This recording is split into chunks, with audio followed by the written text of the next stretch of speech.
ఫైనల్గా అయితే బిర్యానీ అయితే అయిపోయింది. ఇంకా దాన్ని ఓపెన్ చేయాలి.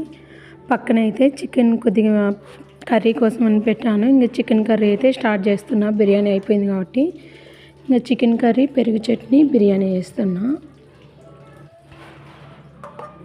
ఇదైతే కర్రీ కోసం తీసిన చికెన్. ఇంకా ఫైనల్గా బిర్యానీ అయితే ఓపెన్ చేసిన. స్మెల్ అయితే బాగా వస్తుంది. నాకు అంత ఎక్స్పీరియన్స్ లేకపోయినా బిర్యానీ చేయడంలో అయితే పర్ఫెక్ట్గా వచ్చింది. బాగా వచ్చింది బిర్యానీ. వేడి వేడిగా బాగుంది బిర్యానీ.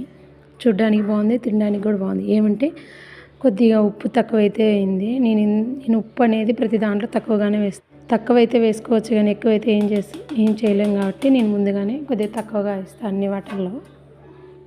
మా పిల్లలకైతే బిర్యానీ అయితే పెట్టిస్తున్నా. చికెన్ కర్రీ ఇంకా కాలేదు. పెరిగేసి పెట్టి ఉన్నారు. అప్పటికే 9:30 అయింది. అంటే మా సండే కాబట్టి లేయడమే లేట్గా లేచినాము. ఇంకా మా ఆయన చికెన్ తెచ్చి ఇచ్చి డ్యూటీకి వెళ్ళిపోయాడు. ఇంకా చేయడం స్టార్ట్ చేసేందుకు టైం అయితే లేట్గా అయింది. మా పిల్లలకైతే పెట్టేస్తున్నా.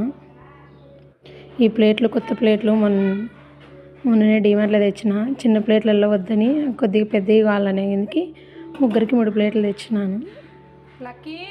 ఇంకా ముగ్గురు పెట్టించాను. దీంట్లో అయితే పెరుగు అయితే వేయాలంటే వాళ్ళకి ఇంకా పెరుగు చట్నీ కూడా రెడీ చేసి పెట్టేసిన.